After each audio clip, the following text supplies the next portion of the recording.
3 niños encadenados. Una multitud de 400,000 romanos gritando. El sol de agosto del año 29 a.C., golpeando sin piedad, mientras las cadenas de oro, sí, de oro, porque hasta la crueldad tiene su estética, cortaban las muñecas de los herederos del reino más rico del mundo antiguo. Los hijos de Cleopatra caminaban por las calles de Roma como trofeos de guerra, exhibidos como animales exóticos, mientras el pueblo que alguna vez tembló ante su madre, ahora aplaudía su humillación. ¿Cómo es posible que los herederos de 2 de las figuras más poderosas de su época terminaran siendo el espectáculo de entretenimiento de una tarde romana? ¿Qué hizo un hombre tan despiadado, que convirtió el sufrimiento de unos niños en el mayor show político de la historia? Alejandro Helios tenía 10 años. Su hermana gemela, Cleopatra Selene, la misma edad. El pequeño Ptolomeo Filadelfo apenas había cumplido 6. Caminaban detrás de una réplica gigante de su madre muerta, mientras el conquistador que destruyó su mundo, Octaviano, el futuro Augusto, sonreía desde su carro triunfal cubierto de laureles. Las cadenas eran de oro porque Roma tenía un código no escrito. Los miembros de la realeza no podían ser exhibidos con hierro común. Así que les pusieron oro, como si el metal precioso hiciera menos dolorosa la humillación, como si el brillo pudiera disimular las lágrimas que seguramente corrían por las mejillas de esos niños que hacía apenas 2 meses vivían en palacios de mármol. La multitud rugía, no de compasión, de júbilo. Pero esto no comenzó con una procesión humillante en Roma. Comenzó 13 años antes, en una barcaza egipcia cubierta de púrpura, con una mujer que sabía que para sobrevivir en un mundo de hombres necesitaba ser más audaz, más inteligente y más despiadada que todos ellos. Esta es la historia de cómo el amor entre 2 de las personas más poderosas del mundo antiguo condenó a sus hijos a ser los rehenes más famosos de la historia. Y créeme, lo que pasó después de ese desfile es aún más perturbador. Año 41 a.C. El río Nilo reflejaba los últimos rayos del sol, mientras una barcaza que parecía salida de los sueños de los dioses se deslizaba por sus aguas. Velas de púrpura, remos de plata, y en el centro, recostada como si fuera Afrodita personificada, estaba ella, Cleopatra de Egipto. No era la mujer más hermosa del mundo. Los historiadores romanos se encargaron de aclarar eso con cierta malicia, pero tenía algo mucho más peligroso que la belleza. Inteligencia afilada como una daga, una voz que podía hipnotizar y la habilidad de hablar 9 idiomas. En un mundo donde las mujeres eran moneda de cambio político, ella había convertido su feminidad en un arma estratégica. Tenía 28 años y ya había sido amante de Julio César, el hombre más poderoso de Roma. De esa unión nació Cesarión, su primer hijo, el heredero que uniría Egipto y Roma en sus venas. Pero César fue asesinado en marzo del 44 a.C., apuñalado 23 veces por senadores que temían que se convirtiera en rey. Cleopatra quedó vulnerable. Egipto, el granero del Mediterráneo, el reino más rico del mundo conocido, estaba en la mira de todos los que querían llenar el vacío dejado por César. Y apareció él, Marco Antonio. Antonio no era un político refinado como César. Era un general brutal, un bebedor legendario, un hombre que prefería la compañía de soldados a la de senadores. Pero controlaba la mitad oriental del Imperio Romano y necesitaba el oro de Egipto para financiar sus guerras. Cleopatra lo sabía, y cuando ese hombre llegó a Tarso para exigir su lealtad, ella no llegó como una reina suplicante, llegó como una diosa. La barcaza era solo el comienzo. Los banquetes que ofreció eran tan opulentos que Antonio, acostumbrado al lujo romano, quedó boquiabierto. Pero no fue el oro lo que lo conquistó, fue ella, su risa, su inteligencia, la forma en que podía debatir de filosofía, estrategia militar y poesía en la misma conversación. En el invierno del 40 a.C., Cleopatra estaba embarazada, no de uno, sino de 2 bebés, los gemelos que cambiarían la historia. Pero había un problema. Antonio estaba casado, y su esposa era Octavia, la hermana de Octaviano, el joven heredero adoptivo de César, que algún día sería conocido como Augusto. Roma no perdonaba la bigamia, y Octaviano no perdonaba nada. El 25 de diciembre del año 40 a.C., en Alejandría, nacieron Alejandro Helios, el Sol, y Cleopatra Selene, la Luna, dos gemelos con nombres de divinidades destinados a gobernar el mundo. O eso creyeron sus padres. Porque mientras Cleopatra amamantaba a sus hijos en el palacio más lujoso del mundo, en Roma, un joven frío y calculador llamado Octaviano empezaba a construir el caso de propaganda más efectivo de la historia antigua. Un caso que terminaría con 3 niños encadenados caminando por las calles de Roma. Y todo comenzaba con una simple pregunta que Octaviano plantó en la mente de cada romano. ¿Vamos a permitir que una reina extranjera controle a uno de nuestros generales? Año 37 a.C. Antonio regresó a Alejandría después de una desastrosa campaña militar en Partia. Regresó derrotado, humillado, con la mitad de su ejército perdido en las montañas de Armenia. Necesitaba refugio, necesitaba consuelo, necesitaba a alguien que no lo viera como un fracaso. Cleopatra lo recibió con los brazos abiertos y con una propuesta. «Dale a nuestros hijos lo que merecen», le dijo. «No los hagas bastardos, hazlos reyes». Antonio, embriagado por el vino, el amor y la necesidad de sentirse poderoso otra vez, hizo algo que Roma nunca le perdonaría. En el año 34 a.C., organizó una ceremonia en el gimnasio de Alejandría que pasaría a la historia como las donaciones de Alejandría. Imagina la escena.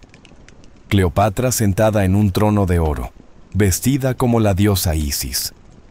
A su lado, en tronos más pequeños pero igualmente dorados, sus 4 hijos, Cesarión, de 13 años, el hijo de César, los gemelos Alejandro y Cleopatra, de 6 años, y el pequeño Ptolomeo Filadelfo, de apenas 2 años, hijo también de Antonio y Cleopatra. Marco Antonio, vestido con túnica egipcia, no romana, y ese detalle sería usado en su contra una y otra vez, anunció ante miles de testigos: Cesarión es el verdadero hijo de Julio César y heredero legítimo de Roma. Pausa para que la magnitud de esas palabras se hundiera. Estaba declarando que Octaviano, el hijo adoptivo de César, era un fraude. Alejandro Helios es rey de Armenia, Media y Partia, territorios que Roma ni siquiera había conquistado todavía. Le estaba dando al niño reinos imaginarios. Cleopatra Selene es reina de Cirenaica y Libia, tierras africanas estratégicas. Ptolomeo Filadelfo es rey de Fenicia, Siria y Cilicia. El bebé que apenas sabía caminar era ahora rey de 3 regiones. ¿Y Cleopatra? Cleopatra fue declarada reina de reyes, superior a todos. La multitud de Alejandría estalló en aplausos. Los niños, vestidos con ropajes persas y macedonios, se veían confundidos pero hermosos. Antonio sonreía creyendo que acababa de asegurar el futuro de sus hijos. Lo que no sabía es que acababa de firmar su sentencia de muerte, porque cada palabra de esa ceremonia llegó a Roma. Y Octaviano, con su genio para la propaganda, convirtió cada declaración en una prueba de traición. No atacó a Antonio directamente al principio. Eso hubiera sido demasiado obvio. En su lugar, plantó una semilla más insidiosa. Marco Antonio ya no es romano, es esclavo de una bruja egipcia. Y Roma, con su xenofobia característica, mordió el anzuelo. No estaban en guerra contra un romano, estaban en guerra contra Egipto, contra Cleopatra, contra esa mujer extranjera que había hechizado a 2 de sus más grandes generales. Los niños, inocentes, jugaban en los palacios de Alejandría sin saber que sus nombres ya estaban siendo usados como armas políticas en el Senado romano.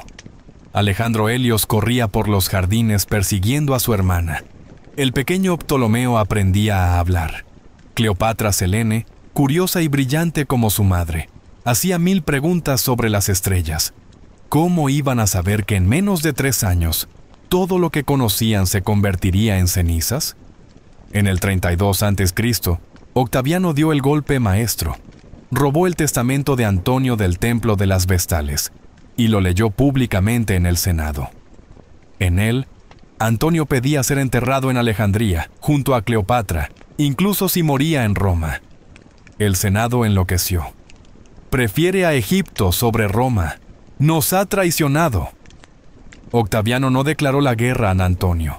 Declaró la guerra a Cleopatra.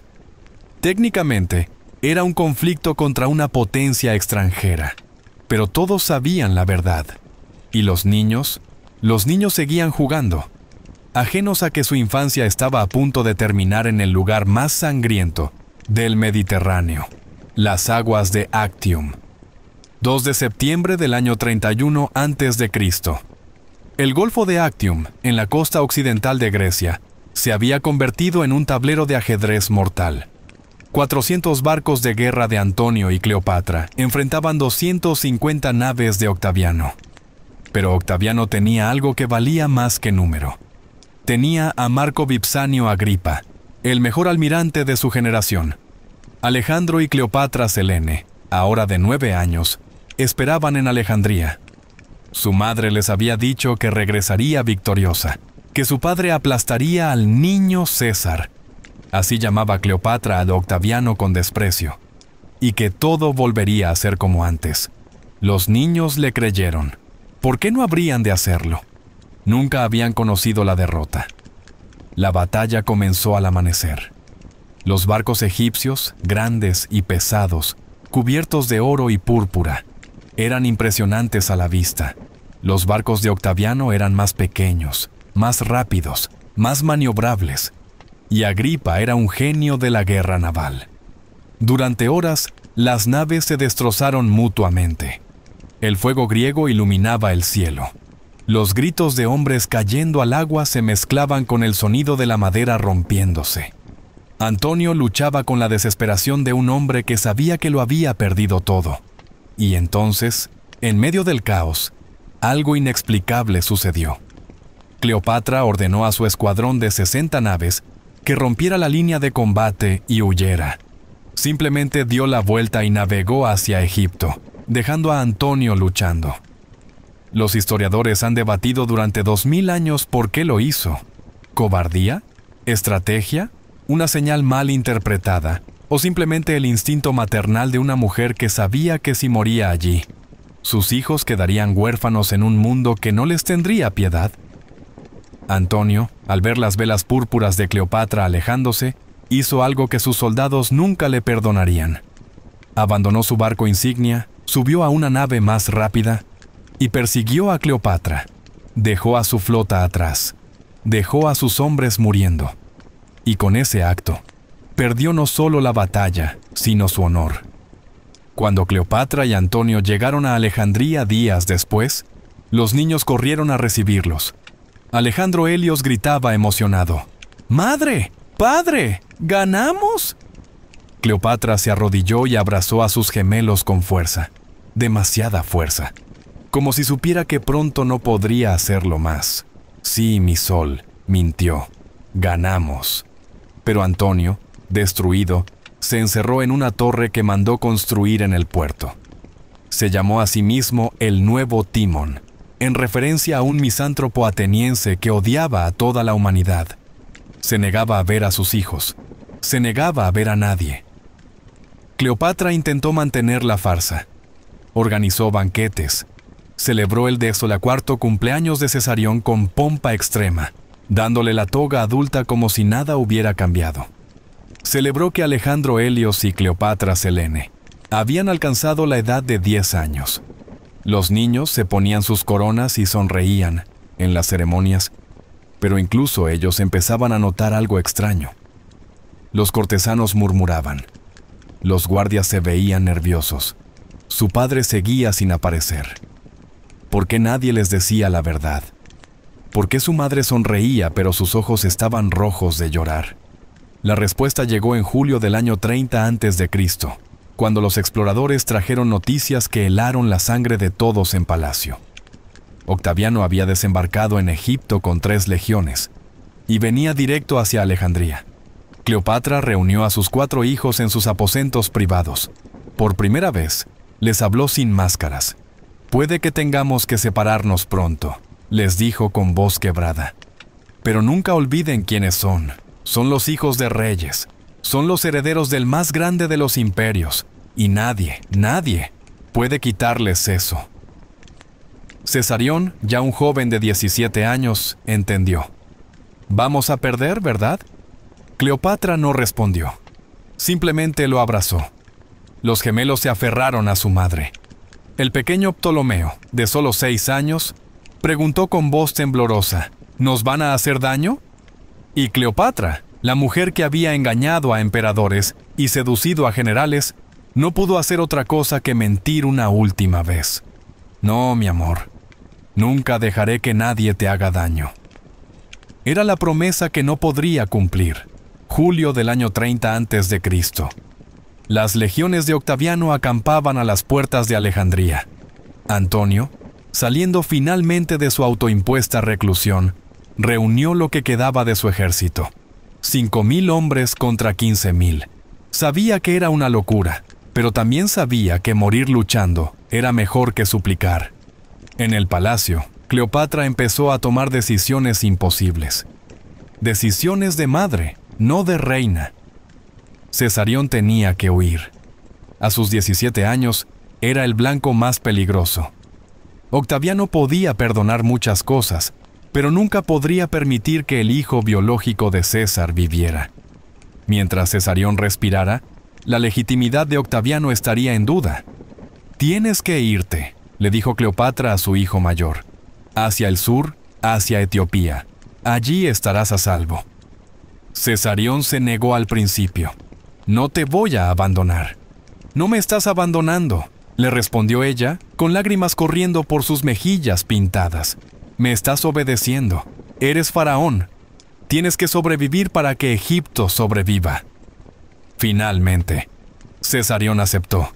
Se despidió de sus hermanos menores, sin saber que era la última vez que los vería. Alejandro Helios le dio un abrazo torpe, tratando de ser fuerte. Cleopatra Selene lloró abiertamente. El pequeño Ptolomeo no entendía por qué su hermano mayor se iba. Esa misma noche, Cesarión partió hacia el sur con un pequeño grupo de leales, llevando consigo el tesoro suficiente para comenzar de nuevo. O eso esperaba Cleopatra. Spoiler que la historia revelará después. Cesarión nunca llegó a Etiopía.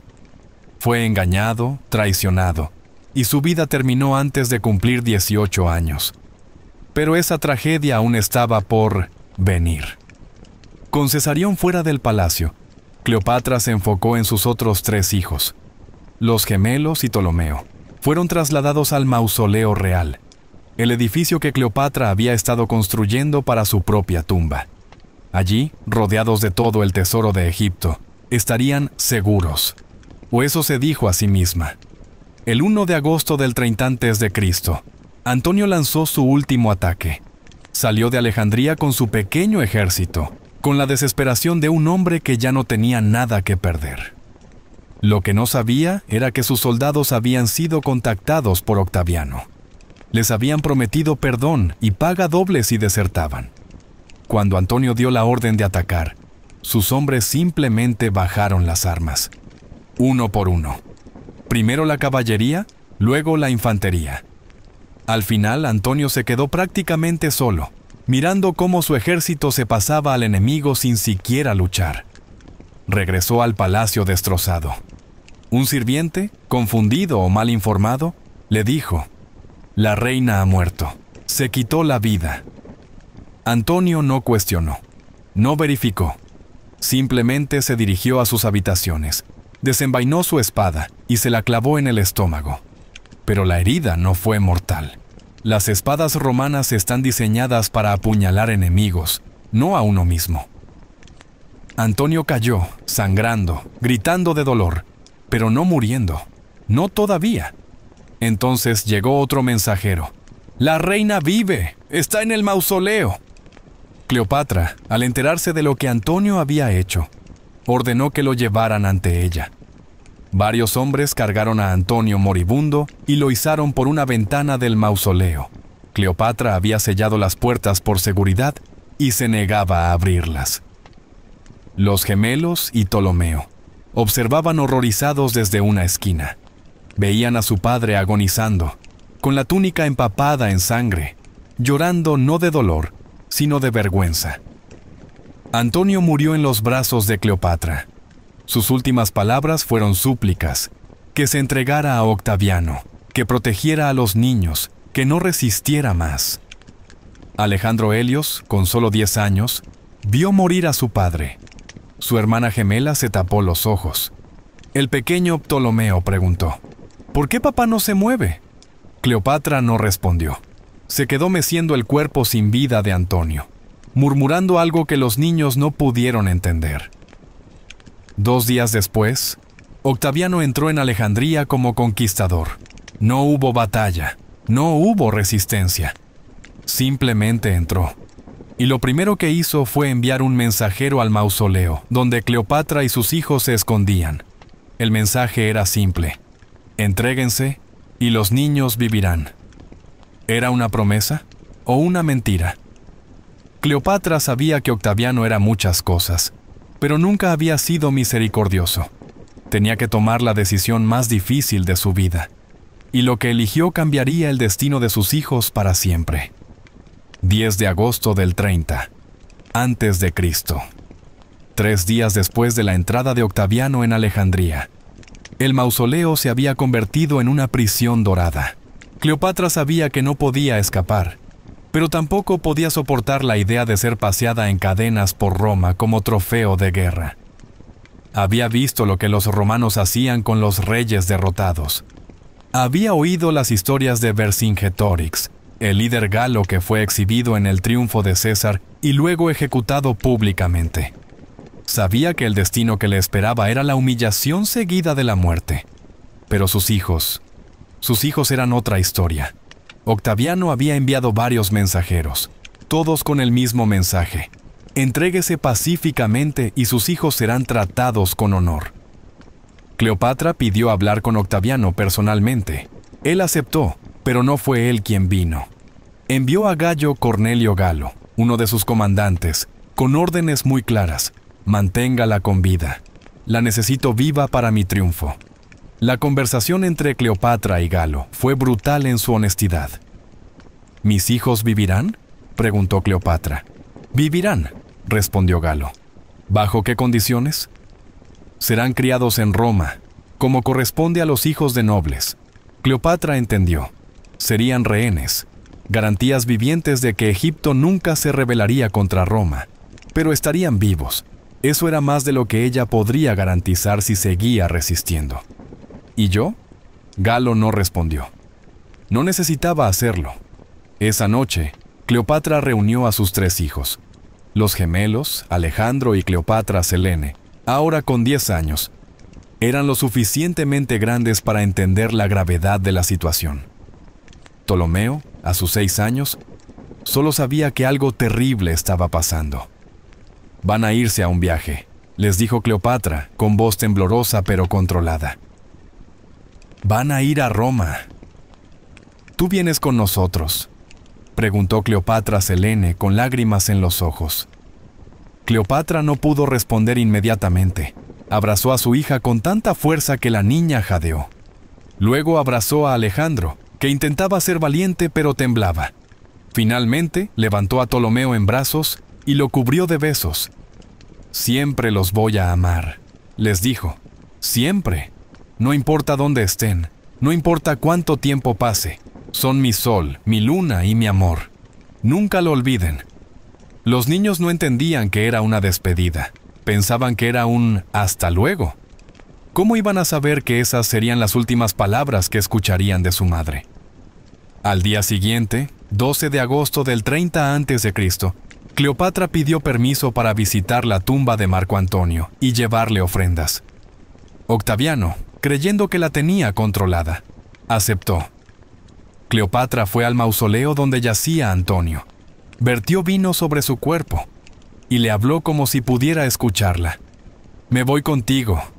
Cuida de nuestros hijos desde donde estés. No permitas que les hagan mucho daño. Cuando regresó a sus habitaciones privadas, pidió un banquete. Comió higos, dátiles, pan. Se bañó. Se vistió con sus mejores ropas.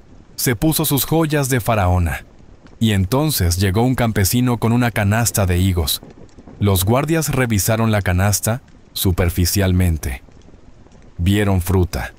La dejaron pasar. Dentro, escondida entre los higos, había una serpiente, una áspide egipcia, pequeña pero letal. Su veneno provocaba una muerte relativamente pacífica, parálisis progresiva, pérdida de conciencia y, finalmente, fallo respiratorio. Cleopatra escribió una última carta para Octaviano. Entiérrenme junto a Marco Antonio. Luego se recostó en su diván dorado, se colocó la serpiente en el brazo y esperó. Las criadas que entraron horas después encontraron a Cleopatra inmóvil, con los ojos cerrados, vestida como reina, como diosa, como faraona, muerta. Tenía 39 años.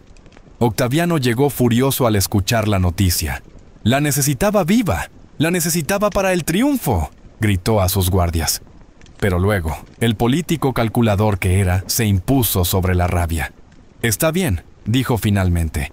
«Usaremos una réplica. La gente de Roma nunca sabrá la diferencia». Y entonces, alguien preguntó lo que nadie se había atrevido a preguntar. «¿Qué hacemos con los niños?». Octaviano sonrió. No era una sonrisa amable. «Los niños», dijo lentamente, «vendrán conmigo a Roma. Serán la prueba de mi victoria. Los hijos de la serpiente egipcia desfilando encadenados por las calles de la ciudad eterna». ¿Pueden imaginar un símbolo más perfecto de la supremacía romana? Alejandro, Cleopatra, Selene y Ptolomeo fueron informados de la muerte de su madre por un oficial romano que no tuvo el más mínimo tacto. Simplemente entró a la habitación donde los habían confinado y dijo: «Su madre se quitó la vida. Ahora pertenecen a Roma». Los gemelos se abrazaron y lloraron. Ptolomeo, demasiado joven para procesarlo completamente, preguntó una y otra vez: «¿Cuándo vuelve mamá?». No había nadie allí para consolarlos. No había nadie que les explicara qué pasaría después. Solo guardias que los miraban con una mezcla de lástima y desprecio. En menos de 2 semanas, habían perdido a su padre, a su madre, su reino, su hogar y su identidad. Y lo peor aún estaba por venir. Porque Octaviano tenía planes para ellos. Planes que involucrarían cadenas de oro, multitudes gritando, y una humillación tan pública que el mundo no la olvidaría en 2000 años. Septiembre del año 30 a.C. El barco que partió de Alejandría hacia Roma llevaba un cargamento único. 3 niños de la realeza, ahora prisioneros de guerra, junto con el tesoro completo de Egipto. El oro que había hecho de Egipto el reino más rico del mundo, ahora llenaba las bodegas de una nave romana.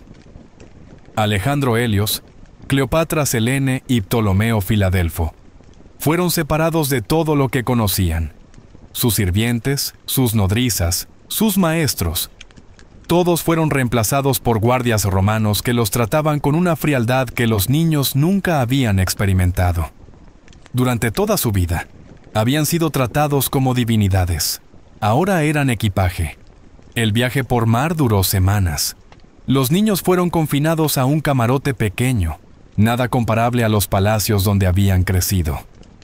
Cleopatra Selene intentaba mantener la compostura, como había visto hacer a su madre 1000 veces. Alejandro Helios, el varón, sentía que debía ser fuerte, pero por las noches lloraba en silencio. El pequeño Ptolomeo simplemente no entendía nada. «¿Por qué nos llevan a Roma?», preguntaba una y otra vez. Ninguno de los guardias le respondía. Lo que los niños no sabían es que su hermano mayor, Cesarión, ya había encontrado su destino. Octaviano había enviado emisarios tras él, prometiéndole perdón y posición si regresaba. Cesarión, aconsejado por un tutor traidor, creyó las promesas. Cuando llegó a Roma, fue ejecutado antes de que pudiera siquiera pedir audiencia. Tenía 17 años. Su crimen: ser el hijo biológico de Julio César. Octaviano justificó la ejecución con una frase que se haría famosa: 2 Césares son demasiados. Pero a los niños en el barco no les dijeron nada de esto. Nadie les dijo que ahora eran 3 en lugar de 4. Nadie tuvo la decencia de informarles que su hermano mayor había sido asesinado. Durante el viaje, Octaviano iba en un barco separado, planeando meticulosamente su llegada triunfal a Roma. Había derrotado a su último rival. Antonio estaba muerto. Cleopatra estaba muerta. Egipto era ahora una provincia romana. Tenía el control absoluto del mundo conocido. Pero necesitaba que Roma lo viera como un héroe, no como el dictador que en realidad se estaba convirtiendo. Necesitaba un espectáculo. Necesitaba un triunfo que rivalizara con los de Julio César. Y tenía los ingredientes perfectos: oro egipcio, historias de batallas heroicas, exageradas, por supuesto, y lo más importante, los hijos de la malvada Cleopatra como trofeos vivientes. Sus asesores le advirtieron: la gente romana podría sentir lástima por los niños, son pequeños, inocentes. Octaviano sonrió. Por eso mismo funcionará. Demostraremos que ni siquiera los hijos de nuestros enemigos están a salvo de la justicia romana. Enviaremos un mensaje: Roma siempre gana. Cuando el barco finalmente ancló en Brundisium, la actual Brindisi, los niños fueron trasladados a una caravana que los llevaría por tierra a Roma. Durante el viaje, vieron la Italia que sus padres les habían descrito como enemiga. Pueblos, campos de trigo, carreteras perfectamente pavimentadas. Roma no se parecía en nada a Egipto. Era más fría, más ordenada, más militar. No había la sensualidad del Nilo, los colores vibrantes de Alejandría, el aroma a incienso y especias que había llenado su infancia. Era un lugar duro. Y Roma estaba a punto de enseñarles exactamente cuán duro podía ser. Mientras se acercaban a la ciudad, los guardias empezaron a comportarse diferente, más tensos, más serios. Uno de ellos, el único que había mostrado algo de humanidad durante el viaje, se acercó a los gemelos una noche. Mañana, les dijo en voz baja, van a pasar por algo difícil. Van a tener que ser muy fuertes. ¿Qué va a pasar?, preguntó Cleopatra a Selene. El guardia dudó. Luego dijo simplemente: van a caminar por Roma. Habrá mucha gente. No importa lo que griten, no importa lo que digan, mantengan la cabeza en alto. Son hijos de reyes. No dejen que les vean llorar. Los niños no entendieron completamente, pero sintieron el miedo en sus estómagos. La noche antes del triunfo, los 3 hermanos fueron alojados en una casa en las afueras de Roma. No era una prisión, pero tampoco era un hogar. Era simplemente un lugar de espera. Alejandro, intentando ser el hermano mayor protector, abrazó a sus hermanos menores. Vamos a estar bien, les dijo, con más convicción de la que realmente sentía. Somos fuertes. Mamá nos enseñó a ser fuertes. Cleopatra Selene se aferró a su hermano gemelo. ¿Crees que mamá estaría orgullosa de nosotros? Siempre lo estuvo, respondió Alejandro, y siempre lo estará. El pequeño Ptolomeo, que casi nunca hablaba ya, preguntó con voz diminuta: ¿nos van a matar? Los gemelos se miraron, aterrorizados, sin saber qué responder. La verdad es que ellos tampoco lo sabían. Los romanos habían ejecutado a reyes capturados antes. Vercingetorix fue estrangulado después de su desfile triunfal. La reina Zenobia fue exhibida y luego... Bueno, las historias variaban sobre su destino final. Esa noche, los 3 niños durmieron abrazados en una sola cama, con sus brazos entrelazados, buscando en el otro el consuelo que el mundo les había arrebatado. No sabían que en pocas horas, 400,000 romanos los verían caminar encadenados. No sabían que su humillación sería tan completa, tan pública, tan brutal, que se convertiría en un símbolo de la nueva era. La Pax Romana, construida sobre los cuerpos y la dignidad de los derrotados. Lo único que sabían es que se tenían el uno al otro. Y en ese momento, eso era lo único que les quedaba. 13 de agosto del año 29 a.C. Roma despertó con la energía febril de un día de triunfo. Las calles habían sido decoradas con guirnaldas, las fachadas de las casas cubiertas con telas de colores. Los vendedores ambulantes ofrecían comida y vino.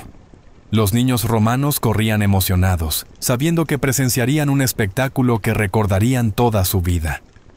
400.000 personas se alinearon en la Vía Sacra, la ruta ceremonial que atravesaba el corazón de Roma, desde el Campo de Marte hasta el Capitolio.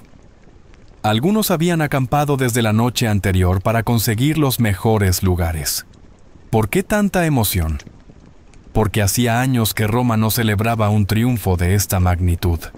Octaviano había derrotado a los últimos enemigos de la República, aunque, irónicamente, él mismo estaba en proceso de destruir esa república. Había terminado las guerras civiles, había conquistado Egipto, y lo más importante para la multitud, traía tesoros, montañas de oro, especias, animales exóticos y los hijos de Cleopatra. En la casa donde habían pasado la noche, los 3 niños fueron despertados antes del amanecer.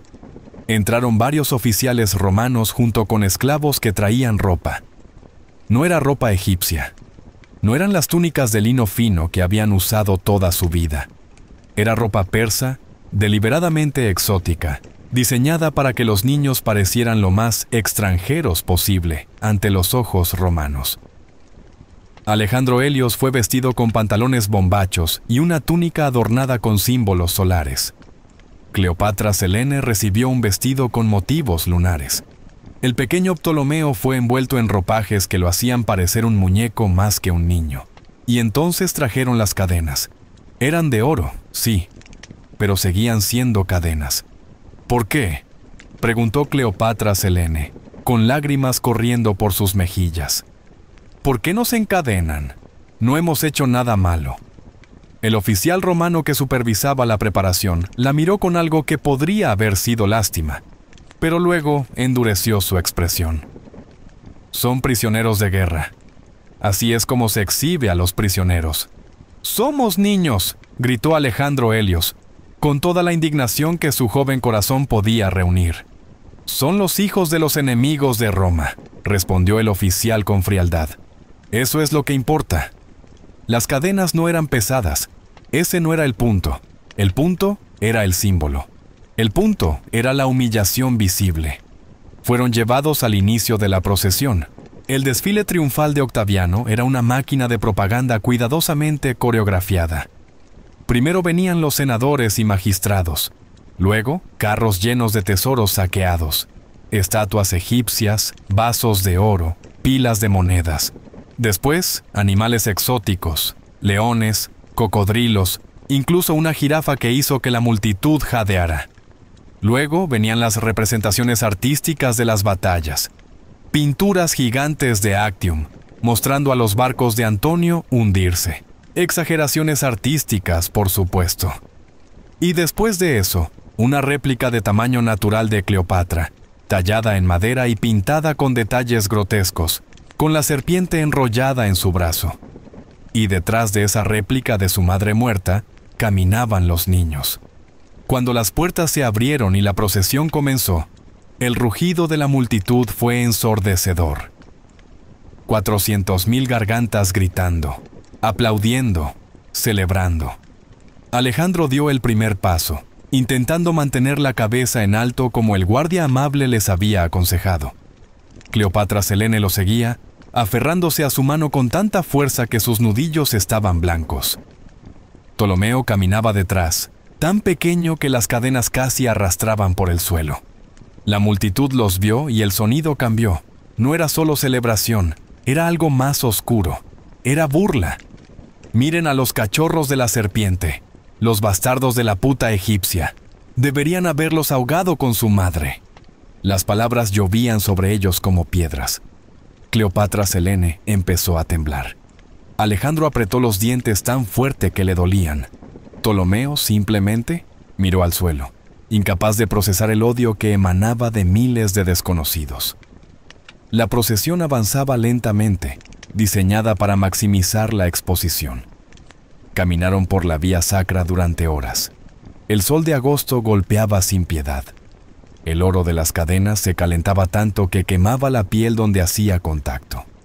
Cada cierto tiempo, la procesión se detenía para que Octaviano, en su carro triunfal tirado por 4 caballos blancos, pudiera recibir los vítores de la multitud. En esos momentos, todos los ojos se volvían hacia los niños detrás de la réplica de su madre. ¿Alguna vez has estado en un lugar donde sabes que todos te odian? Donde cada mirada es de desprecio, cada voz grita tu humillación.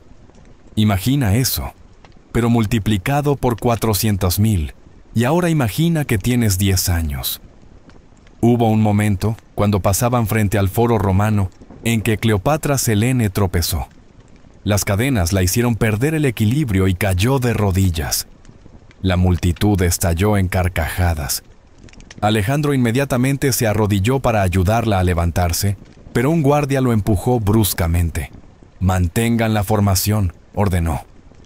Cleopatra Selene se levantó sola, con las rodillas raspadas y sangrando, pero mantuvo la cabeza en alto. En ese momento, sin saberlo, mostró más dignidad que toda la multitud que la rodeaba. El pequeño Ptolomeo, abrumado por el ruido, el calor y el terror, finalmente rompió.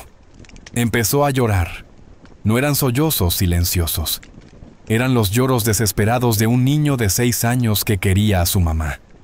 Algunos en la multitud, al ver a un niño tan pequeño llorando encadenado, sintieron una punzada de incomodidad. Pero esas voces fueron ahogadas por miles de otras que seguían celebrando.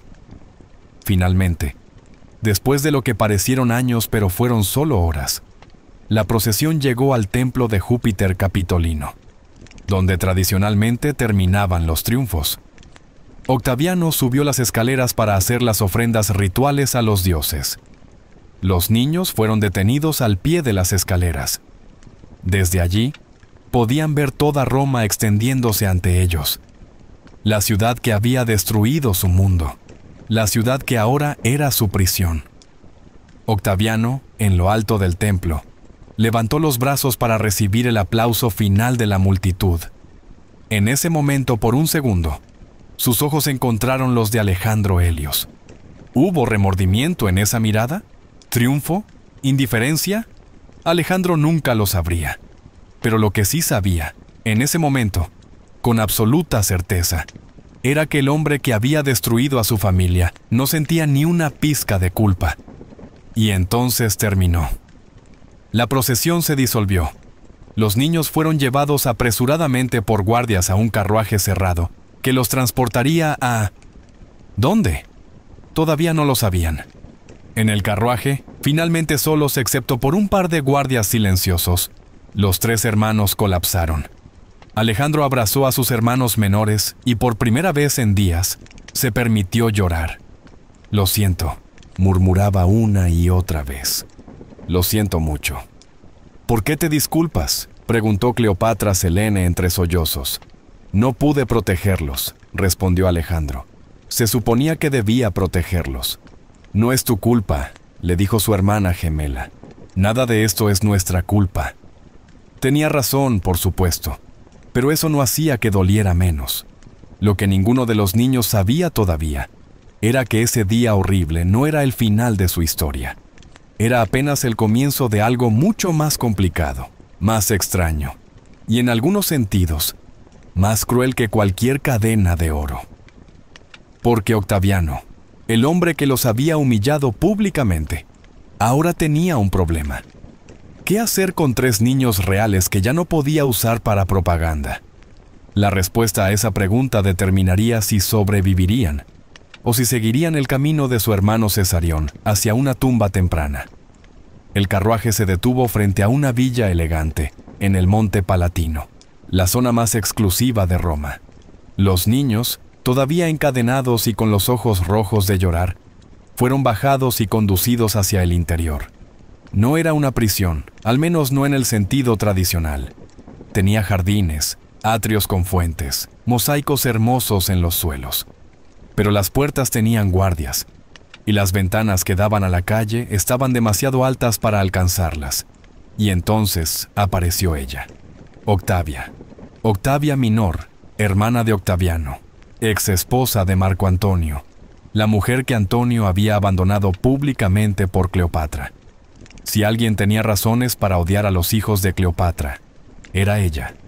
Los niños la miraron con terror, esperando más crueldad, más humillación. Octavia era una mujer de unos 35 años, con rasgos clásicos romanos y una expresión que parecía perpetuamente cansada. Se acercó a los niños y con un gesto ordenó a los guardias: «Quítenles esas cadenas, ya». Los guardias dudaron. «Señora, el César ordenó». «El César es mi hermano», interrumpió Octavia con voz de acero. «Y yo soy quien está a cargo de estos niños ahora. Quítenles las cadenas». Las cadenas cayeron. Los niños se frotaron las muñecas enrojecidas, sin saber qué estaba pasando. Octavia se arrodilló para estar a la altura de los niños. Su expresión se suavizó. «Sé quiénes son», les dijo en un griego perfecto, el idioma que los niños hablaban nativamente. «Son los hijos de Marco Antonio, y eso significa que, me guste o no, tienen algo de mis propios hijos en ustedes». Los niños no sabían que Octavia había tenido 2 hijas con Antonio antes de que él abandonara Roma por Egipto. Esas niñas, Antonia Mayor y Antonia Menor, eran sus medias hermanas. «Van a vivir aquí», continuó Octavia, «en mi casa, con mis hijas, sus hermanas. Van a ser educados como romanos. Van a aprender nuestro idioma, nuestras costumbres, nuestra historia. Y tal vez, si los dioses son bondadosos, algún día puedan tener una vida».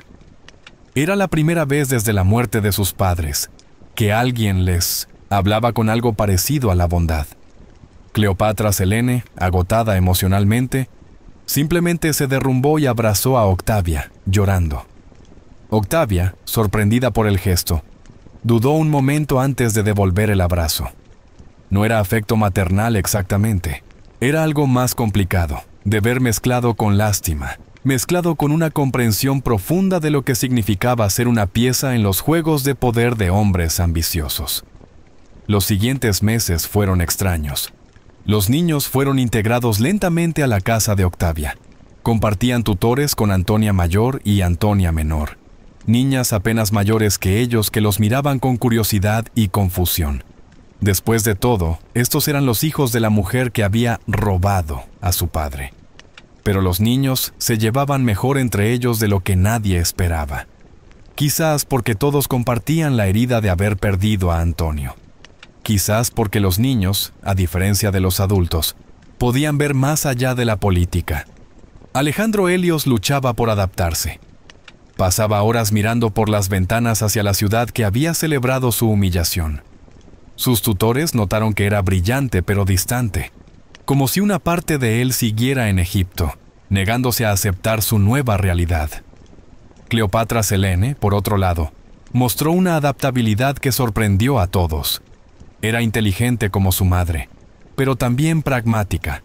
Entendía que para sobrevivir en Roma tenía que aprender sus reglas. Dominó el latín en meses. Estudió la historia romana con una dedicación que impresionó a sus maestros. Pero por las noches, cuando creía que nadie la oía, lloraba por su madre. El pequeño Ptolomeo era el más difícil de alcanzar. Apenas hablaba. Pasaba horas jugando solo en los jardines, construyendo pequeñas pirámides con piedras, como si intentara reconstruir el hogar que había perdido. Un día, Octavia lo encontró en el jardín, con las manos llenas de tierra, murmurando en egipcio. «¿Qué haces?», le preguntó gentilmente. Ptolomeo la miró con ojos enormes y tristes. «Estoy construyendo una casa para mamá, para cuando venga a buscarme». Octavia sintió que el corazón se le partía. Se sentó junto al niño en la tierra, sin importarle manchar su elegante estola romana. «Tu madre no va a venir, pequeño», le dijo con toda la suavidad que pudo. «Pero eso no significa que te haya abandonado. Te amaba, tanto que eligió irse para que tú pudieras quedarte». «¿Por qué nos odiaban?», preguntó Ptolomeo. «En el desfile.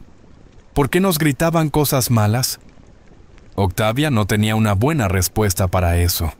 ¿Cómo explicarle a un niño de 6 años que había sido usado como propaganda? Que su sufrimiento había sido diseñado para solidificar el poder de un hombre. Porque la gente tiene miedo, dijo finalmente. Y cuando tienen miedo, a veces son crueles. Yo también tengo miedo, susurró Ptolomeo. Lo sé, respondió Octavia abrazándolo. Yo también. Mientras los niños se adaptaban lentamente a su nueva vida, Octaviano consolidaba su poder. El Senado le otorgó el título de Augusto, el reverenciado. Se convirtió oficialmente en el primer emperador de Roma, aunque nunca usó ese título, prefiriendo el más modesto princeps, primer ciudadano. Pero para los niños en la casa de Octavia, Augusto no era el salvador de Roma que la propaganda proclamaba.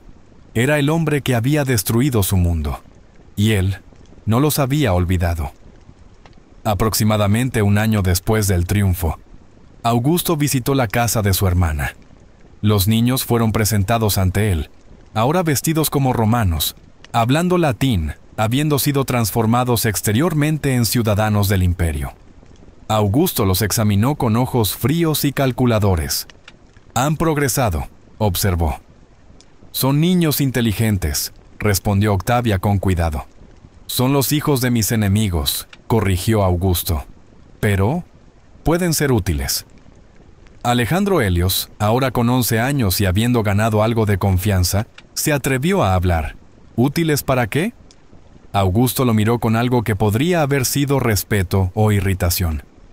Para recordarle al mundo que Roma es misericordiosa con aquellos que se rinden, que incluso los hijos de reinas rebeldes pueden encontrar un lugar en nuestro imperio si aceptan su destino. Era propaganda, por supuesto, pero era propaganda que les permitiría vivir. Cesarión no se rindió, dijo Alejandro con más valentía de la que sentía, y ustedes lo mataron. El silencio que siguió fue tan pesado que hasta Ptolomeo lo sintió. Octavia se puso pálida. Los guardias pusieron las manos en las espadas, pero Augusto simplemente sonrió. Era una sonrisa sin calidez. Cesarión era el hijo de César, dijo lentamente. 2 Césares son demasiados. Pero ustedes son solo los hijos de Marco Antonio, un traidor que encontró su merecido fin. No son amenaza para nadie. Era un insulto disfrazado de tranquilidad, y Alejandro lo entendió perfectamente. Después de que Augusto se fue, Octavia reprendió a Alejandro. Nunca vuelvas a desafiar al César así. ¿Entiendes? Está vivo solo porque no te considera una amenaza. El momento en que cambies eso. No necesitó terminar la frase. Esa noche, los 3 hermanos se reunieron en la habitación que compartían. Era una habitación bonita, con camas cómodas y frescos en las paredes, pero seguía siendo una prisión dorada. ¿Creen que alguna vez podamos volver a casa?, preguntó Ptolomeo. Cleopatra Selene negó con la cabeza. Egipto ya no es nuestro hogar. Ahora es solo otra provincia romana. Entonces, ¿dónde es nuestro hogar?, insistió el niño. Alejandro miró a sus hermanos y con voz firme dijo: Nuestro hogar es donde estemos juntos, mientras nos tengamos el uno al otro. No estamos completamente perdidos. Era una verdad hermosa pero insuficiente, porque lo que ninguno de ellos sabía todavía era que pronto ni siquiera tendrían eso. El destino tenía planes para separarlos, y, cuando eso sucediera, cada uno enfrentaría un futuro radicalmente diferente. Uno encontraría el amor y una forma extraña de redención. Otro desaparecería de la historia, borrado tan completamente que incluso su muerte es un misterio. ¿Y el tercero? Bueno, el tercero simplemente se desvanecería, como si nunca hubiera existido. Pero esa separación aún estaba por llegar. Por ahora, en esa habitación en la casa de Octavia, eran solo 3 niños traumatizados, aferrándose al único consuelo que les quedaba, el uno al otro. Los años pasaron con una monotonía que era tanto una bendición como una maldición. Los niños de Cleopatra crecían en la casa de Octavia, recibiendo una educación romana completa: retórica, filosofía, historia militar, poesía, pero siempre bajo la sombra vigilante del hombre que había destruido a sus padres. Ptolomeo Filadelfo, el más joven, seguía siendo el más frágil. Nunca se adaptó realmente a Roma. Mientras sus hermanos mayores aprendían a navegar las complejas aguas de la política romana, Ptolomeo se retiraba más y más hacia dentro de sí mismo. Los registros históricos sobre Ptolomeo son inquietantemente escasos. Sabemos que existió. Sabemos que caminó encadenado en el triunfo de Augusto. Sabemos que fue llevado a la casa de Octavia. Y luego, nada. Los historiadores han especulado durante siglos. ¿Murió joven de enfermedad? ¿Fue ejecutado secretamente por Augusto? Se le permitió vivir en oscuridad completa, tan insignificante que nadie se molestó en registrar su existencia. La verdad más probable es la más triste. Ptolomeo simplemente se desvaneció.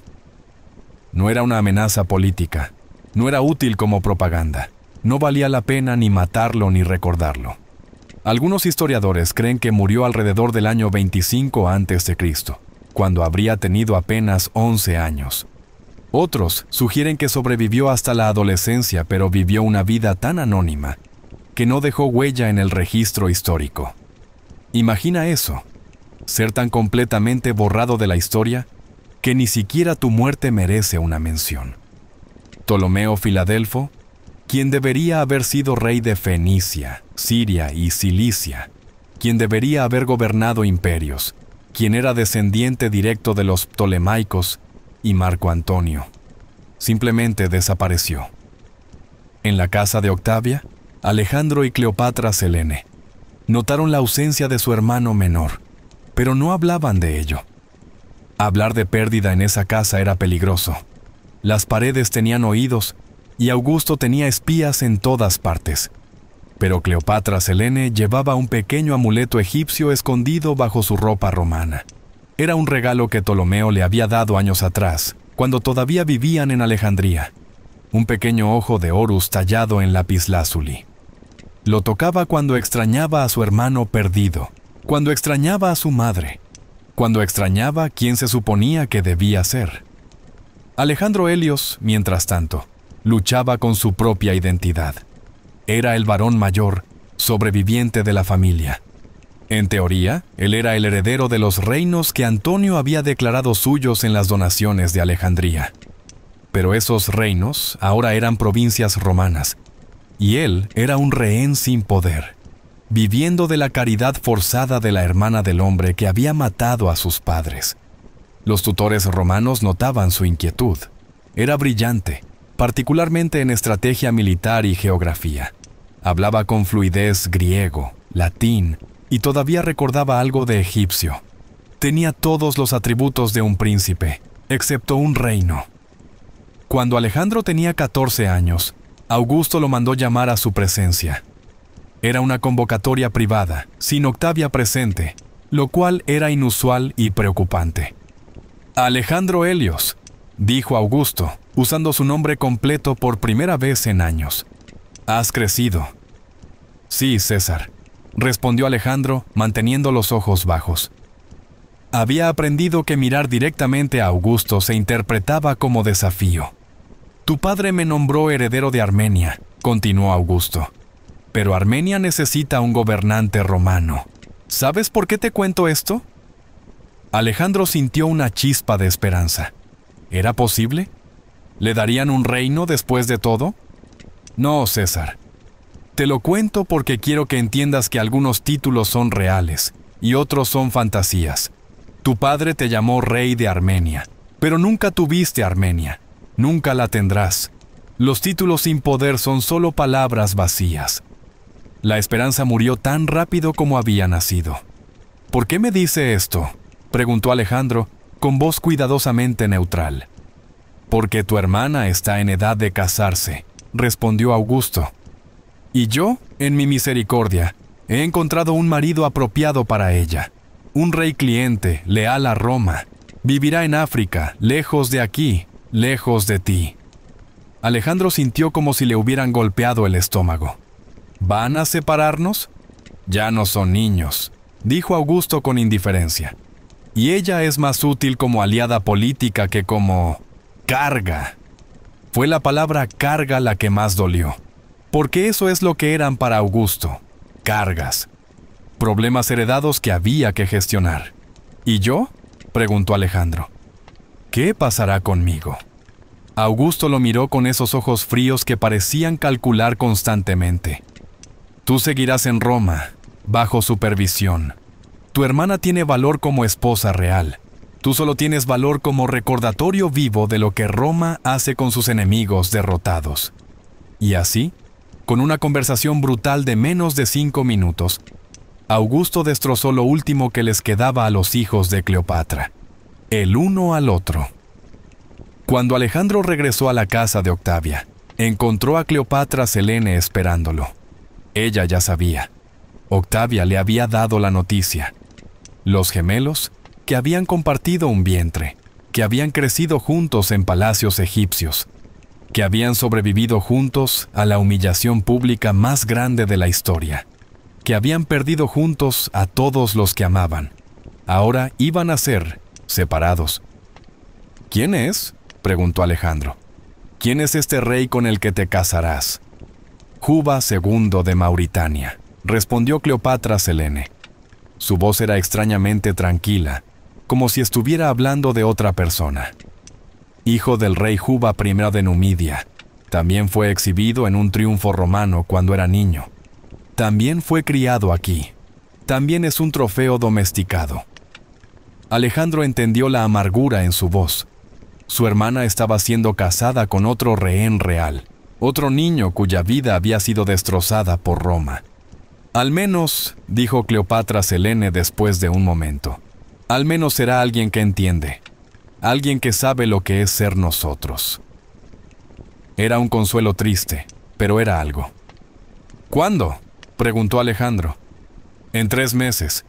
Me iré a Mauritania después de la boda. ¿Y yo me quedaré aquí? ¿Para siempre? Cleopatra Selene tomó las manos de su hermano gemelo. Escúchame, Alejandro. Vas a sobrevivir esto. Vamos a sobrevivir esto. Puede que estemos separados, pero seguimos siendo hermanos. Seguimos siendo los hijos de Cleopatra y Marco Antonio. Nadie puede quitarnos eso. Ya nos quitaron todo lo demás, respondió Alejandro con amargura. No nos quitaron todo, insistió ella. Todavía recordamos, todavía sabemos quiénes éramos, quiénes debimos ser. Y algún día, tal vez, nuestros hijos o los hijos de nuestros hijos recuperarán algo de lo que perdimos. Era un optimismo desesperado, pero era todo lo que tenían. Los 3 meses pasaron demasiado rápido. La boda entre Cleopatra Selene y Juba II fue un evento político cuidadosamente orquestado por Augusto. Era propaganda viva. Miren cómo Roma civiliza incluso a los bárbaros, dándoles reinos y esposas de sangre real. La noche antes de que Cleopatra Selene partiera hacia Mauritania, los gemelos se sentaron juntos en el jardín de la casa de Octavia, bajo el cielo nocturno de Roma. «Mira», dijo Cleopatra Selene señalando la luna. «No importa dónde esté, veré la misma luna que tú, y me recordará a ti». «Cleopatra Selene», murmuró Alejandro. «La luna. Mamá te nombró bien. Y tú eres Alejandro Helios, el sol. Aunque no lo veamos al mismo tiempo, ambos siguen existiendo, como nosotros». Era una metáfora hermosa, pero ambos sabían la verdad. Esta separación podría ser permanente. Nunca volverían a verse, y ambos lo sabían. Se abrazaron por última vez como hermanos que habían sobrevivido al infierno juntos. Al día siguiente, Cleopatra Selene partió hacia su nuevo reino. Alejandro la vio alejarse desde una ventana de la casa de Octavia. Y entonces, solo, completamente solo, por primera vez en su vida, Alejandro Helios empezó a desvanecerse de la historia. Al igual que Ptolomeo antes que él, los registros sobre Alejandro después de este punto son casi inexistentes. Sabemos que permaneció en Roma. Sabemos que nunca se le permitió tener poder real. Algunos historiadores creen que murió en su adolescencia, quizás en el año 24 o 23 a.C. Otros sugieren que sobrevivió más tiempo, viviendo una vida anónima, prohibido incluso de usar su nombre real. Pero lo más probable es que, como su hermano menor, simplemente fue olvidado. No era lo suficientemente importante para matar, ni lo suficientemente útil para recordar. 2 de los 3 hijos de Cleopatra se desvanecieron así, borrados, como si nunca hubieran sido príncipes destinados a gobernar el mundo. Solo quedaba una, Cleopatra Selene, y su historia, contra todo pronóstico, sería diferente. Mauritania, año 25 a.C. Cleopatra Selene, ahora con 15 años, llegó a su nuevo reino y descubrió algo inesperado, un marido que la entendía. Juba II tenía 25 años cuando se casaron. Alto, educado, políglota. Era considerado uno de los hombres más cultos de su generación. Había sido forzado a caminar en el triunfo de Julio César cuando tenía 4 años, después de que su padre perdiera su reino. Había crecido en Roma, educado por los mejores tutores, transformado de príncipe africano a perfecto romano. Y también era profundamente infeliz. En su primera conversación privada después de la boda, Juba le dijo a Cleopatra Selene: «Sé por qué nos casaron. Soy un rey domado que Augusto puede controlar. Tú eres una princesa derrotada que necesita ser mantenida lejos de Roma. Somos trofeos que se unen para crear más trofeos». Cleopatra Selene esperaba otra afirmación cínica. En su lugar, Juba sonrió y agregó: «Pero eso no significa que tengamos que serlo». Y así comenzó algo extraordinario. Una pareja que había sido unida por propaganda decidió convertir su matrimonio en una pequeña venganza silenciosa contra el hombre que había arruinado sus vidas. Mauritania, el reino que Augusto le había dado a Juba, era pobre en comparación con Roma o incluso con el antiguo Egipto, pero era suyo. Y Cleopatra Selene, llevando la sangre de los Ptolemaicos y el orgullo de su madre, decidió que si no podía gobernar Egipto, al menos haría de Mauritania algo digno de recordar. Lo primero que hizo fue introducir la cultura egipcia en su nueva corte. Ordenó construir templos con motivos egipcios. Acuñó monedas con su perfil, utilizando el mismo estilo que su madre había usado. En esas monedas se representaba a sí misma con los atributos de Isis, la diosa egipcia. Era un acto de desafío sutil. Augusto había intentado borrar el legado de Cleopatra Sepne. Su hija se negaba a ser borrada. Juba, lejos de sentirse amenazado, apoyó todos los esfuerzos de su esposa. Juntos transformaron la capital, Iol, que renombraron Caesarea en honor a Augusto, porque había que mantener las apariencias, en un centro de cultura y aprendizaje. Establecieron una biblioteca que rivalizaba con la legendaria Biblioteca de Alejandría. Atrajeron a eruditos, poetas, artistas. Mauritania, bajo su gobierno conjunto, floreció. Y Cleopatra Selene se convirtió en madre. Tuvo un hijo al que llamó Ptolomeo, en honor a su hermano perdido. Luego una hija, y, posiblemente otros, aunque los registros son confusos. Ptolomeo de Mauritania, su hijo, crecería para ser rey después de Juba. Y aunque no podía reclamar Egipto, llevaba en sus venas la sangre de los Ptolemaicos, de Marco Antonio, de Julio César, a través de Cleopatra. Cleopatra Selene había hecho lo imposible. Había sobrevivido, había prosperado, y había asegurado que el linaje de su madre continuara. Pero nunca olvidó. En su palacio en Mauritania, tenía un mosaico privado. Los visitantes romanos pensaban que era simplemente decorativo, una escena del Nilo, con cocodrilos y plantas acuáticas. Pero para aquellos que sabían mirar, el mosaico contaba una historia. La historia de una reina que había desafiado a Roma.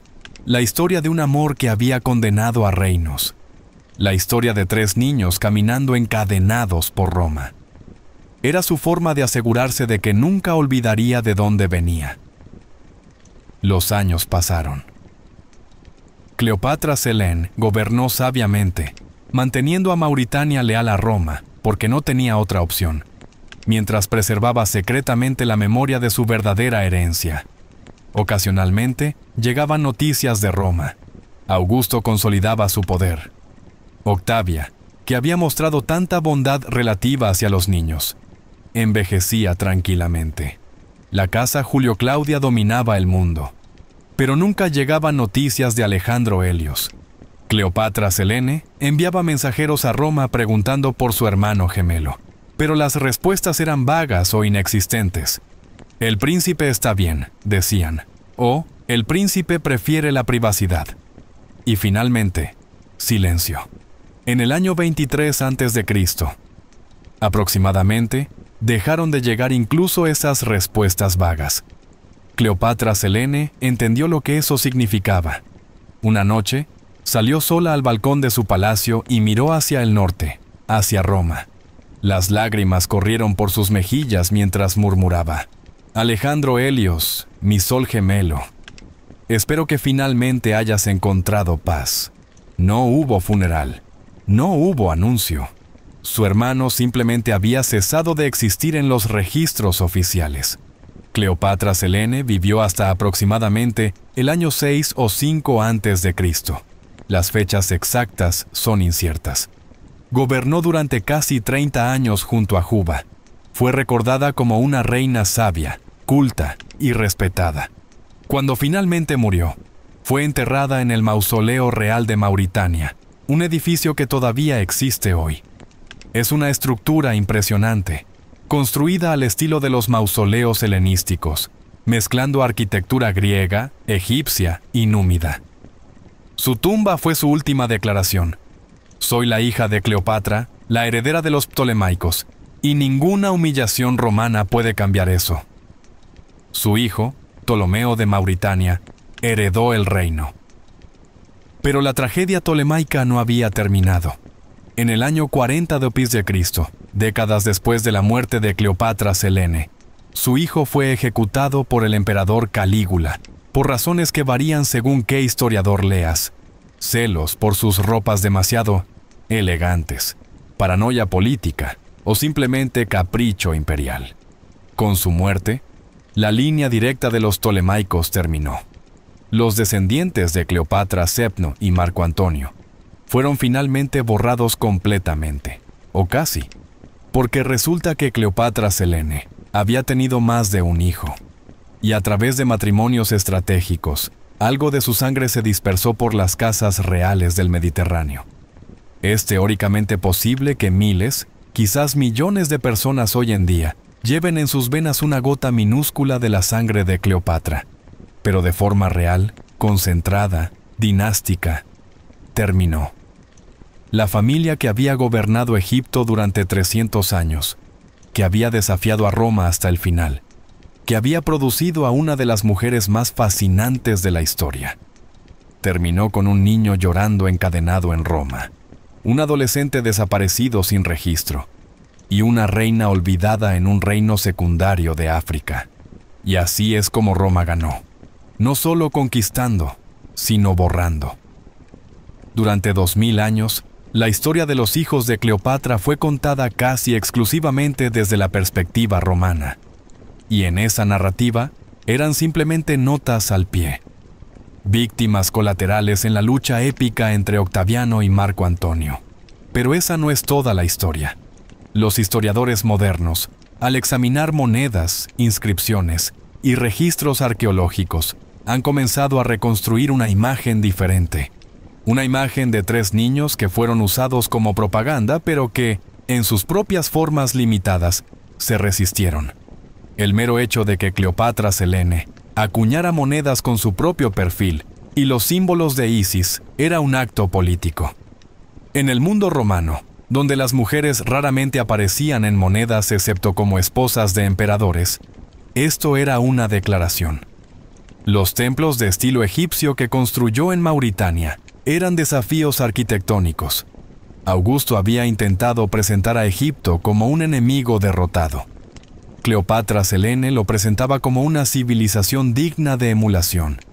Y luego está el aspecto cultural más amplio.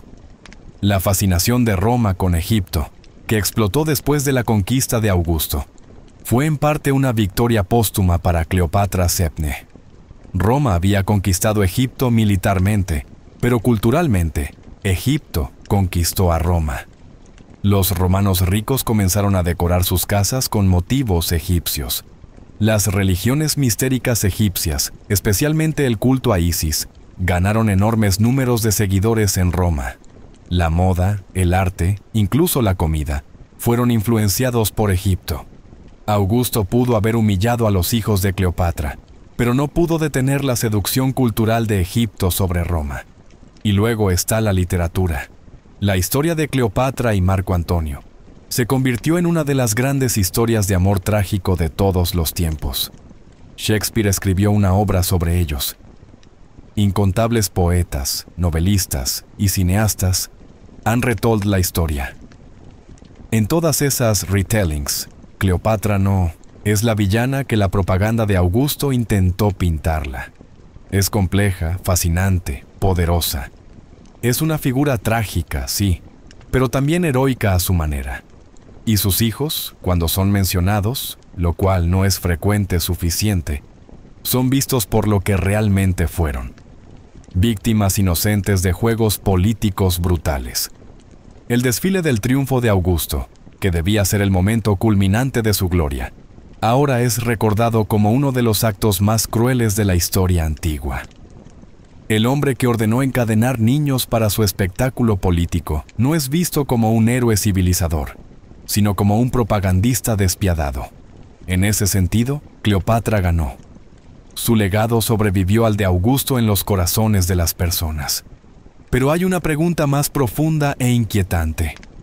¿Cuánto del trauma de esos niños fue necesario para la Pax Romana? Augusto iniciaría un periodo de paz relativa en el Mediterráneo, que duraría 2 siglos. Terminó las guerras civiles que habían destrozado a Roma durante generaciones. Estableció sistemas administrativos que funcionarían por cientos de años. ¿Justifican esos logros el sufrimiento de 3 niños encadenados? La humillación pública como herramienta política. No hay respuesta fácil. La historia no ofrece juicios morales claros. Solo ofrece historias de personas atrapadas en circunstancias imposibles, haciendo lo que creían necesario o justificable. Augusto creía que estaba salvando a Roma de sí misma, y en cierto sentido, lo hizo. Pero el costo fue medido en vidas como las de Alejandro, Cleopatra, Selene y Ptolomeo. Y luego está esta pregunta incómoda.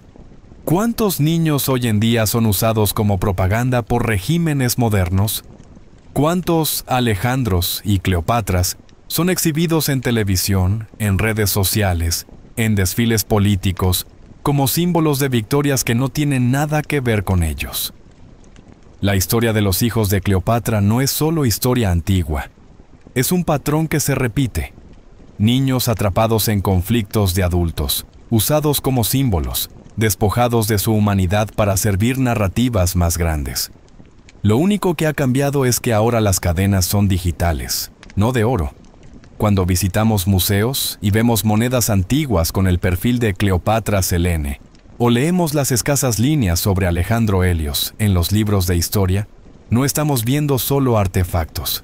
Estamos viendo la cicastila, cicatrices dejadas por niños que se negaron a ser completamente borrados. Su supervivencia, por limitada que fuera, es un testimonio de la resiliencia humana. Su legado, por fragmentado que esté, es prueba de que ningún imperio, sin importar cuán poderoso, puede controlar completamente la narrativa histórica para siempre. Roma ganó la guerra, pero Cleopatra, a través de sus hijos, ganó algo de la memoria. Y en la larga carrera de la historia, la memoria a menudo importa más que el poder momentáneo.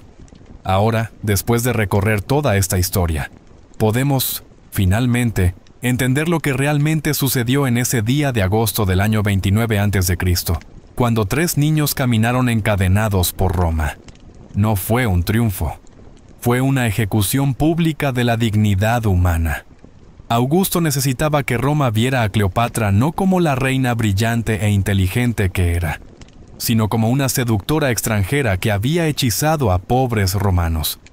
Necesitaba que vieran a sus hijos no como víctimas de guerras que no iniciaron, sino como amenazas potenciales, como símbolos de un enemigo derrotado. Y funcionó. Funcionó porque las multitudes quieren creer lo que se les dice cuando viene empaquetado en un espectáculo grandioso. Funcionó porque es más fácil aplaudir la humillación de unos niños cuando te dicen que son los hijos del enemigo, no cuando piensas en ellos como individuos con sentimientos, miedos y sueños. La gran mentira del triunfo de Augusto fue presentar su crueldad como justicia, como necesidad política, como algo normal y aceptable. Y Roma lo aceptó porque venía con entretenimiento gratuito y promesas de paz. Pero las víctimas reales, los 3 niños detrás de toda la propaganda, vivieron con las consecuencias por el resto de sus vidas, cortas o largas. Alejandro Helios creció con el conocimiento de que era un rey sin reino, un príncipe sin poder, un hijo cuyo padre fue declarado traidor y cuya madre fue demonizada. Cada día en Roma era un recordatorio de su impotencia, y cuando finalmente desapareció de los registros, fue probablemente un alivio. Una vida tan dolorosa merecía un final misericordioso, aunque viniera en forma de olvido. Ptolomeo Filadelfo, el más joven, ni siquiera tuvo la oportunidad de crecer lo suficiente para procesar su trauma completamente. Fue borrado de la historia con una eficiencia que aterroriza, como si Roma dijera: «Este ni siquiera merece ser recordado como habiendo existido». Y Cleopatra Selene, ella sobrevivió. ¿Pero a qué costo? Vivió el resto de su vida en un reino que no era el suyo, casada con un hombre que, aunque bondadoso, también era esencialmente otro rehén real. Nunca volvió a ver a sus hermanos. Nunca recuperó lo que le había sido arrebatado. Su supervivencia fue una victoria, sí, pero fue una victoria amarga. Y Augusto, el arquitecto de todo este sufrimiento, murió viejo y honrado en su cama a los 75 años, habiendo sido declarado Dios después de su muerte. La historia lo recuerda como el primer y uno de los más grandes emperadores de Roma.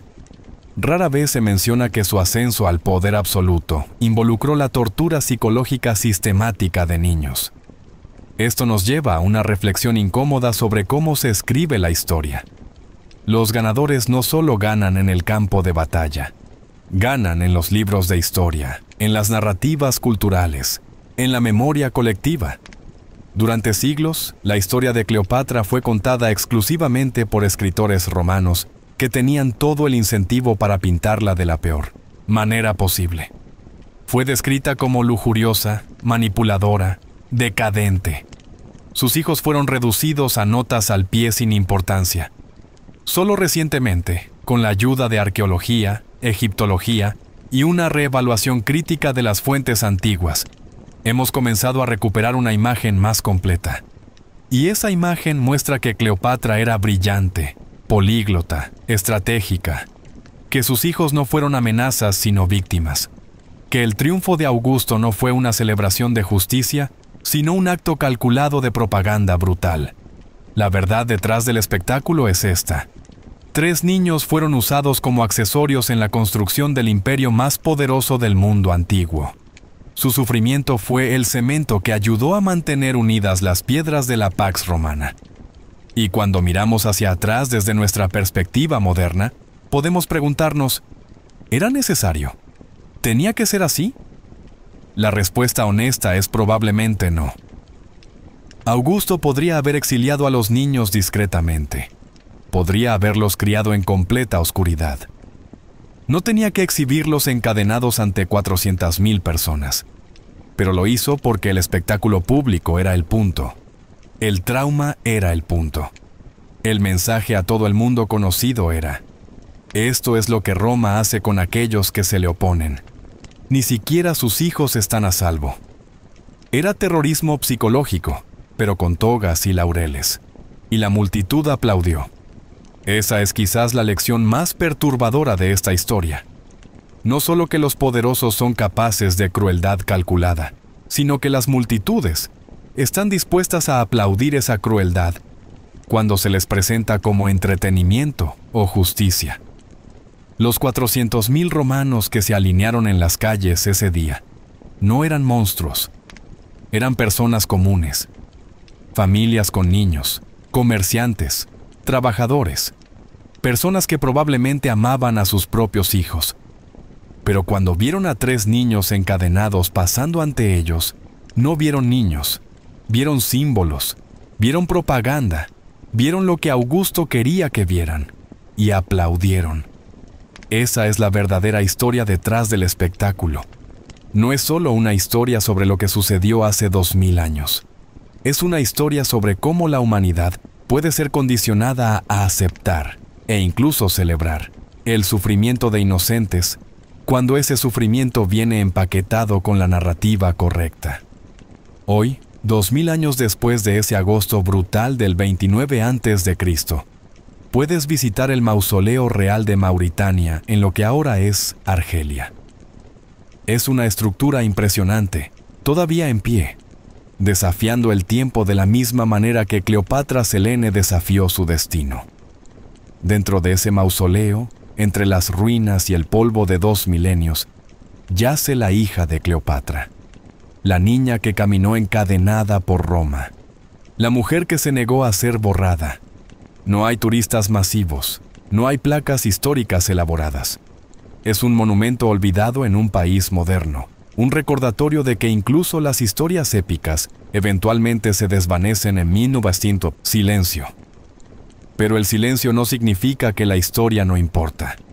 Porque cada vez que alguien descubre esta historia, cada vez que alguien se entera de lo que le sucedió a estos niños, la cadena se rompe un poco más.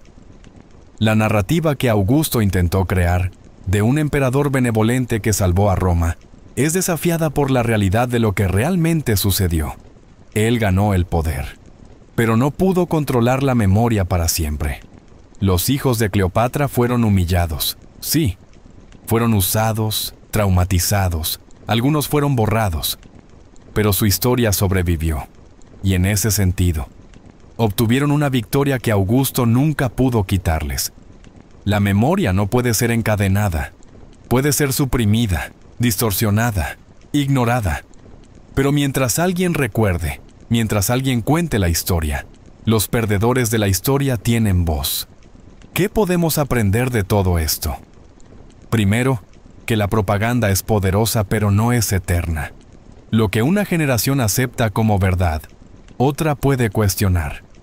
La narrativa de Augusto dominó durante siglos, pero eventualmente la verdad más compleja emergió.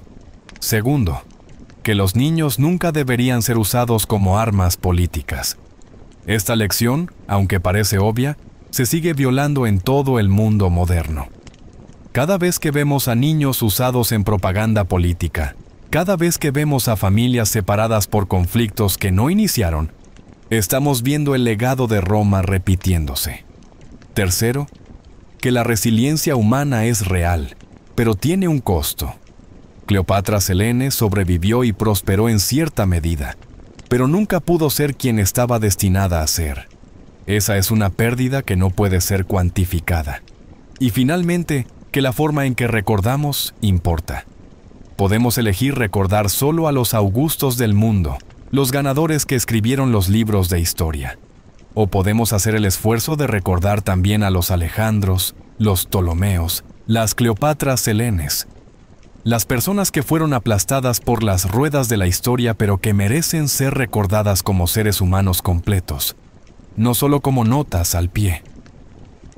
En el gran esquema de las cosas, 3 niños encadenados en el año 29 a.C. parecen insignificantes, pero su historia contiene todo lo que necesitamos saber sobre poder, propaganda, resiliencia y memoria. Fueron humillados ante una multitud que aplaudía, pero 2000 años después, seguimos hablando de ellos. Seguimos indignándonos por lo que les sucedió. Seguimos reconociendo su humanidad cuando la multitud romana no lo hizo. Y eso significa que, al final, la multitud no ganó. El espectáculo terminó, pero la memoria sobrevive. La historia de cómo humillaron a los hijos de Cleopatra en Roma nos persigue porque refleja una verdad incómoda. Las sociedades están dispuestas a aceptar la crueldad cuando viene envuelta en banderas, himnos y espectáculos. Esos 3 niños caminando encadenados por las calles de Roma no amenazaban a nadie. No habían cometido ningún crimen. Su único pecado fue haber nacido de los padres equivocados en el momento equivocado de la historia. Y sin embargo, 400,000 personas aplaudieron su humillación. ¿Habríamos sido diferentes? Esa es la pregunta que deberíamos hacernos. Si hubiéramos estado en esa multitud en Roma, viendo el espectáculo, escuchando la propaganda, sintiendo la presión social de celebrar, ¿habríamos tenido el coraje de no aplaudir? La respuesta honesta probablemente es no. La mayoría de nosotros habríamos sido parte de esa multitud. Esa es la lección más aterradora.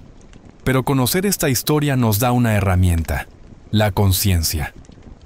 La próxima vez que veas un espectáculo político que involucre víctimas inocentes, la próxima vez que veas propaganda que deshumaniza a grupos enteros, puedes recordar a 3 niños en el año 29 a.C. y preguntarte: ¿estoy siendo parte de la multitud que aplaude? Porque al final, la historia de los hijos de Cleopatra no es solo su historia, es nuestra historia. Es una advertencia de lo que la humanidad es capaz cuando el poder no tiene límites y la multitud no tiene conciencia. Y es un recordatorio de que la memoria, aunque frágil, es más fuerte que las cadenas. Antes de que te vayas, quiero hacerte una pregunta que me encantaría que respondieran en los comentarios. ¿Has visto alguna vez cómo alguien es humillado públicamente y la gente aplaude sin cuestionar si es justo? Puede ser en redes sociales, en tu trabajo, incluso en familia. ¿Cómo te hizo sentir? ¿Dijiste algo o te quedaste en silencio? La historia de los hijos de Cleopatra pasó hace 2000 años, pero la dinámica de la multitud aplaudiendo el sufrimiento ajeno sigue sucediendo. Me encantaría leer sus experiencias y reflexiones en los comentarios. Si esta historia te impactó, te pido un like. Me ayuda muchísimo a seguir trayendo estos relatos épicos que casi nadie cuenta. Suscríbete a Relatos Nocturnos Épicos y activa la campanita para no perderte el próximo video, donde te contaré cómo una mujer llamada Hipatia fue destrozada por una turba religiosa en Alejandría, en una de las muertes más brutales de la antigüedad. Gracias por llegar hasta el final de esta historia.